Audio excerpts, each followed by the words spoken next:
오랜만에 분필 칠판에 서보네요. 이게 언제만입니까? 2월 10 며칠 날 서보고 2월 10 며칠 날 서보고 분필 칠판에 쓰는 거네요. 쌍용 자동차의 독주였던 쌍용 자동차의 앞마당인 이 픽업 시장. 쌍용 자동차가 옛날에 무쏘부터 해갖고 여러 가지 픽업 트럭이 나오죠. 그 전에도 뭐 좀 있었는데 우리나라는 유독 픽업 트럭이 잘 안 팔리지만 어쨌든 쌍용 자동차의 앞마당이었던 이 픽업 시장이 지금 주객이 전도되는 상황이 됐어요. 왜 주객이 전도되는 상황이 됐냐면 미국의 대표 픽업 트럭들은 사실 우리나라에서는 별로 그렇게 크게 안 팔리죠. 얘네들은 워낙 덩치가 큰 슈퍼 헤비급이라서 포드의 F 시리즈, 미국에서 전 차종을 망라하고 가장 판매량이 많은 차가 포드 F150이에요. F 시리즈. F150뿐만이 아니라 F 시리즈 자체가 얘가 단일 F150이 1년에 한 80만 대 가까이 팔리더라고요. 1년에. F150이라는 단일 차종이. 그 외에 다른 F 시리즈들까지 하면 미국의 픽업 트럭 시장은 1년에 약 330만 대가 팔려요.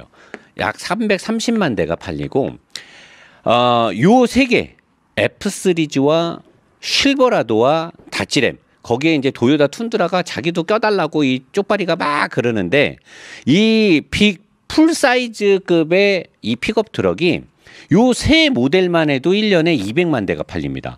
미국에선 이렇듯 엄청나게 많이 팔리죠. 왜 그들의 나라 미국의 합리적인 차량 구매 전 세계가 주목하는 북미 시장에서 왜 이 트럭이 이렇게 많이 팔리느냐.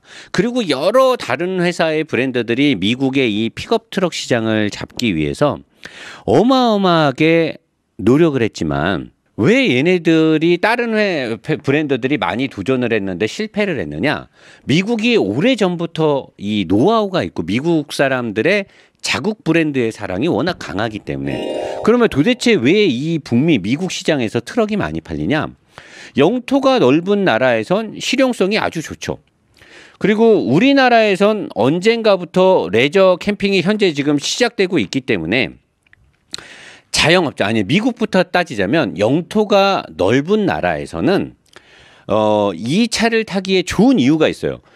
미국은 셀프 배달을 하잖아요. 자기네들이 마트에서 지름도 많이 사갖고 오고 부모들이 학교에 참여해서 뭐 할 때 의자도 싣고 가야 되고 그다음에 배송료가 비싸고 땅덩어리가 넓은데 도시 뭐 뉴욕이라든가 뭐 LA라든가 인구수가 많은 데를 뺀 나머지 이 중간에 있는 큰 도시들에서는 배송료가 되게 비싸고 또 설치비도 되게 비싸잖아요. 우리나라처럼 서비스가 이렇게 보급이 많이 안 돼 있으니까 그러다 보니까 자기 차에 싣고 와야 되고 또 가족 중심의 농업 문화도 되게 많죠. 그러다 보니까 가족끼리 자급자족을 다 해야 되고 마트가 머니까 물건도 많이 사갖고 와야 되고 그래서 일반 세단을 사가지고는 그런 것들을 할 수가 없는 거죠. 그래서 어쩔 수 없이 생활의 모든 밀접한 것들이 트럭을 필요로 하는 그러다 보니까 트럭을 많이 사게 되고 트럭을 많이 팔다 보니까 트럭이 진화의 끝까지 가서 지금의 미국의 픽업 트럭들을 타보면요. 물론 10년 전에도 15년 전에도 그들의 나라에서 타면 픽업 트럭만큼 좋은 게 없어요. 근데 우리나라 문화엔 잘 안 맞았죠. 우리나라 도로 환경에도. 근데 얘네들이 트럭을 워낙 많이 파니까 데이터베이스가 쌓이면서 트럭이 되게 좋아졌어요. 그래서 지금 우리나라에서 언젠가부터 레저와 캠핑 문화가 하면서 여기서는 사실 SUV가 절대적으로 많이 팔렸고 그다음에 지금 캠핑카가 개조된 차들이 많이 팔렸는데 이 캠핑카들을 타보니까 불편한 거라. 일상에서 쓸 수도 없고 그래서 지금 대안으로 픽업 트럭들이 많이 뜨고 있고 이미 선빵을 쌍용 자동차에서 많이 뿌려놨죠. 근데 쌍용 자동차가 팔았던 픽업 트럭들은 약간 등급이 낮아서 포터나 본거보다는 훨씬 좋았지만 사실 쌍용 자동차의 픽업 트럭을 탔을 때는 사람들이 어디 가서 차 멋있다 좋다 이렇게 뿜뿜하기는 어려웠어요. 근데 지금의 미국 대표 픽업들이 들어오면서 콜로라도를 시점으로 지프의 레니게이드가 맞나? 지프의 뭐였지? 글래디에이터. 지프의 글래디에이터가 들어오고 요번에 포드의 레인저가 들어왔는데 곧 다찌에서도 고급의 타이틀 다찌는 사실 들어오기가 좀 힘들어 보이는데 흐아이슬러 쪽에서 수입할 수도 있겠죠. 그리고 일본의 도요타의 타코마까지 들어온다라고 하면 지금은 쌍용 자동차가 좀 많이 힘들잖아요. 그런 상황에서 이렇게 수입차에 멋지고 성능도 괜찮으면서 실용성이 좋은 이런 트럭들이 들어오면 캠핑카와 레저의 문화가 많이 저는 바뀔 거라고 생각이 들어요. 그리고 이제 우리나라 국민들도 그동안은 무조건 차라고 하면 검정색의 뭐 흰색의 대형 세단을 선호했는데 이제는 아니죠. 이제는 우리나라 국민들도 차를 선택하는 안목이 바뀌고 있다라고 저는 느끼고 있고요. 바뀌어야 되고요. 왜 우리나라 사람들은 맨날 세단만 탑니까? 바뀌어야 됩니다. 그리고 자영업자들이 탈현대, 탈포, 이 말이 약간 좀 이상한데 탈포, 탈봉 이게 뭐냐? 이게 좀 그러네 말이. 탈포는 뭐냐? 포터로부터 탈한다라는 거고 봉고로부터 탈하겠다. 그래서 탈포, 탈봉, 탈현기를 하니까 자영업자들이 포터를 타면서 봉고를 타면서 봉고 3 그걸 타면서 자가용을 별도로 써야 돼요. 왜냐하면 자녀들이나 와이프나 젊은 친구들이 탈모라고? 탈모에는 벤티 샴푸가 있습니다. 업무 용도로 배달도 가능하고요. 설치 장비를 싣고 다니면서 기술적인 일을 하기도 좋습니다. 셀프 배송으로 무거운 짐 같은 거 배달 여자친구 집에 뭐 설치하러 가도 좋고 레저 활동, 픽업 트럭의 개성 및 엔진 파워까지 높으니까 이제는 우리 국민들도 우리네 자동차 문화에서 굳이 무조건 업무용 차는 포터를 사야 된다. 스타렉스를 사야 된다. 이럴 필요가 없다라는 거죠. 차 한 대로 모든 것들을 해결할 수 있다는 거예요. 자, 그러면 미국과 대한민국에서의 픽업 트럭의 문화가 왜 갈라질 수밖에 없었고 우리나라는 예전부터 6.25가 끝나고 나서 자가용이라는 게 이 승용차라는 게 어떤 과시에 관련된 것들 이런 것들이 팽배하게 바닥에 베이스가 깔려 있었는데 이제 우리나라도 GDP가 3만 불을 훌쩍 넘었고 우리나라 경제 성장률이나 모든 것들을 봤을 때 이제 자동차는 과시로 타기에는 이미 옛 이야기가 된 거죠. 실용성과 용도, 편의성 이런 걸 맞춰서 색상도 그렇고 차종도 그렇고 이제는 다양하게 고를 때가 된 것 같아요. 여러분들이나 저나 이런 거를 우리가 자연스럽게 실천하면 우리네 후배들, 우리네 자녀분들이 나중에는 이런 좋은 문화에 젖어서 합리적인 소비를 해야 되게끔 만들어야 되지 않을까라고 저는 생각을 하는 거죠. 자, 미국 같은 경우는 세단 크게 해봤어요. 세단과 SUV와 픽업 트럭을 뒀을 때 얘네가 갖고 있는 용도에서 세단이든 SUV든 픽업 트럭이든 가족이 함께 타는 공통 분모가 있어요. 하지만 세단은 개인적인 용모가 좀 있고 SUV도 개인적인 용모가 있지만 픽업 트럭이 개인적인 용무도 쓸 수 있고 업무에도 같이 쓸 수 있고 가족과도 함께 쓸 수 있듯이 미국 애들은 용도에 맞춰서 세단이 됐던 SUV가 됐던 픽업 트럭이 됐던 가운데 공통 분모 안에는 가족이 함께 타는 거에 전혀 어색함이나 이질감이 없다라는 거죠. 미국의 자녀분들이 젊은 여자애들 뭐 중학생 고등학생 다 물어봐도 남자친구와 함께 추억이 깃든 차를 뽑으라고 하면 대부분 픽업 아니면 미니밴을 얘기합니다. 그 안에서 가족과 함께 음식을 먹고 장을 보고 가족과 함께 했던 요 픽업에는 요게 같이 들어가죠. 미니밴은 SUV하고도 같이 들어갈 수가 있어요. 미국 애들은 자동차를 말 그대로 생활의 필수품으로 같이 보는 거죠. 하지만 대한민국에서는 세단하고 SUV는 가족과 함께하는 공통 분모가 있지만 픽업은 아예 따로 카테고리를 뺍니다.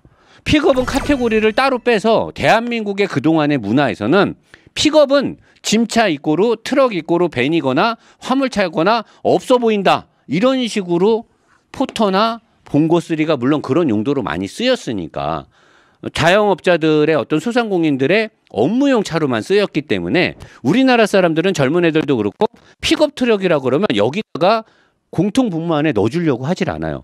하지만 지금 미국의 이런 차들은 그런 류의 차가 아니죠. 그래서 저는 우리나라도 이제는 픽업 트럭이 이 분모 안에 들어와야 된다. 이 포지션 안에 들어와야 된다고 생각하는 거고 한국이나 미국이나 같은 건 뭐냐 슈퍼카죠. 자기만족 과시, 개인주의, 여자 꼬시기, 돈자랑 이거는 원래 이렇게 별도로 분류하는 게 맞아요. 카테고리를. 하지만 이제 우리는 포터하고 봉고3는 사실 완전히 업무용으로 빼는 게 저도 맞다라고 봐요. 우리나라 문화에 그렇게 자리를 잡았기 때문에 포터를 타면서 레저용이다라고 하기에는 사실 아직까지는 그 문화를 바꾸기에는 좀 어려워 보이죠. 제가 아무리 캠페인을 해봤던들 이미 우리나라에 몇십 년 동안 자리를 잡았기 때문에 그 의식을 바꿀 수는 없죠. 그 선입견, 편견 등이 생길 수밖에 없으니까. 하지만 지금부터 나오는 이런 픽업 트럭들은 저는 사실 여기에 넣어도 된다고 봐요. 그래서 미국에서 많은 판매와 빅 사이즈는 미국의 영토에서는 어울리죠. 실버라도가 됐던 램이 됐던 그다음에 F 시리즈 등등은 미국 시장에 맞지만 우리나라는 도로 환경이나 국토 면적이 그렇게 넓지 않기 때문에 우리는 마트도 가까우니까 그렇게 많이 때려 싣고 갈 일은 없잖아요. 그래서 우리나라에 맞는 거는 미드죠. 미드급의 SE 픽업 트럭인데 제일 처음 우리나라에 들어왔던 건 쉐보레 콜로라도. 그 다음에 지프 글래디에이터는 약간 병행 수입 개념으로 지금 많이 들어와 있죠. 도요타의 타코마가 빨리 저는 들어오길 바랍니다. 도요타가 지금 우리나라 시장에서 어느 정도 다시 살아나고 있으니까 렉서스랑 같이. 그리고 최근에 포드에서 레인저를 갖고 왔죠. 엔진 사양을 보면 얘네들도 다 디젤 가솔린이 다 있어요. 다 있는데 들어온 엔진들을 보면 쉐보레는 처음에 가솔린 V6에 300마력이 조금 넘고 토크가 40이 조금 넘는 거를 갖고 왔고 지프 글래디에이터도 가솔린 V6 엔진 얘네는 아직까지는 병행 수입으로 많이 들어왔으니까 직수입으로 많이 들어온 거죠. 얘네도 가솔린이고 도요타 타코마는 디젤이 없어요. 얘도 V6 가솔린인데 300마력 전후에 가솔린의 토크가 40이 조금 넘어요. 근데 이번에 포드 레인저는 우리나라 시장의 SUV나 픽업 트럭들, 우리나라 사람들 남자들이 이런 트럭들이 디젤 엔진을 좋아한다고 해서 4기통 트윈 터보, 터보가 2개입니다. 2개의 터보에 토크가 50이 넘어요. V6의 가솔린 엔진들보다도 토크가 10 이상이 높습니다. 마력은 213마력 정도 되는데 마력은 작지만 엄청난 고토크를 갖고 왔고 모델도 2개를 갖고 왔어요.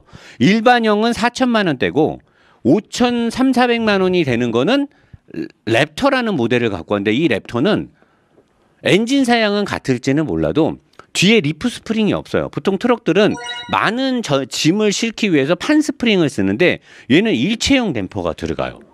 타이어도 올 트레인이 들어가고 댐퍼가 끝장나는 게 들어가요. 그리고 하체도 끝장나서 제가 봤을 때는 튜닝카라고 봐도 될 만큼 엄청나게 멋있는 게 들어와서 저는 사실 이 레인저 랩터를 기점으로 해서 우리나라의 이 픽업 트럭의 문화가 조금씩 지각 변동이 생길 것이라 예측을 하고요.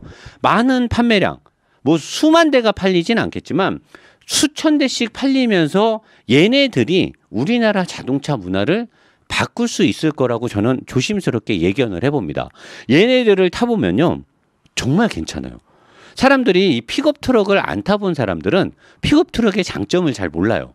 막상 타보면요. 차도 큰데 용도도 되게 좋고요.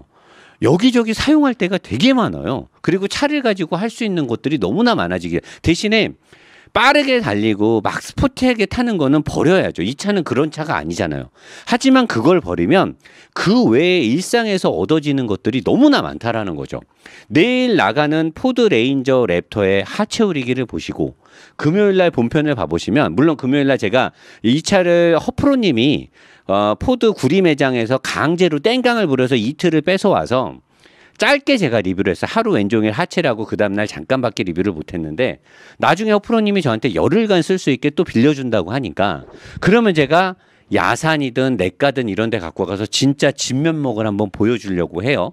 그렇게 되면 나는 사실 만약에 제가 BMW M550을 안 하고 그러면 저는 쉐보레 콜로라도나 포드 레인저 같은 둘 중에 픽업 트럭을 사서 저는 지금 캠핑 사업을 하려고 하잖아요.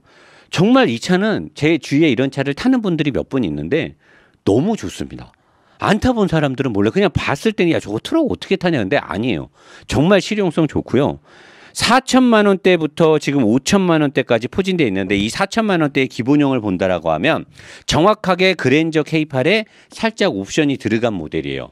그러면 저는 그랜저를 사서 일상에서 편하게 쓸 수 있는 것도 있지만 그랜저 살 돈에 몇백을 더해서 얘네들을 산다라고 하면 가족과 함께하는 즐거움이 훨씬 더 많이 저는 달라진다라고 봅니다. 오랜만에 분필을 잡고 여러분들 앞에서 했더니 쑥실이 없네요.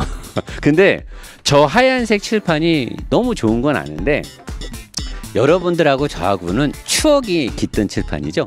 우리 보드포인트 회장님, 보드포인트 칠판 진짜 좋아. 이 칠판은 그리고 진짜 좋은 칠판이거든요. 여러분들 학교나 학원이나 뭐 필요하면 저한테 연락 주시면 보드포인트 회장님 연결해서 싸게 살 수 있도록 연결해 드릴게요. 회장님은 저한테 저 칠판을 쓰라고 다 협찬으로 해주신 건데 저 칠판을 쓰라고, 물론 저 칠판을 많이 할 거예요. 근데 하지만 회장님도 그렇고 여러분, 저는 이 칠판하고 여러분들하고 정이 들었습니다. 우리의 정은 추억이고 우리의 역사잖아요. 제가 늘 말하죠. 역사를 잊은 민족에게 미래는 없다. 우리의 라이브의 역사는 여기서 시작을 했죠. 저는 이 칠판을 절대 잊지 않겠습니다. 만약에 물론 그렇게 돼야겠지만 저희 노보스가 정말 무럭무럭 잘 성장해서 더 규모가 큰 회사가 되더라도 저는 이 칠판을 꼭 가지고 다니도록 하겠습니다. 절대 새 거로 바꾸지 않고요. 항상 보수해서 여러분들과 저의 추억이 깃들고 첫 시작에 의미가 담겨있는 이 분필 칠판을 꼭 가지고 다니도록 하겠습니다. 자리로 돌아가겠습니다.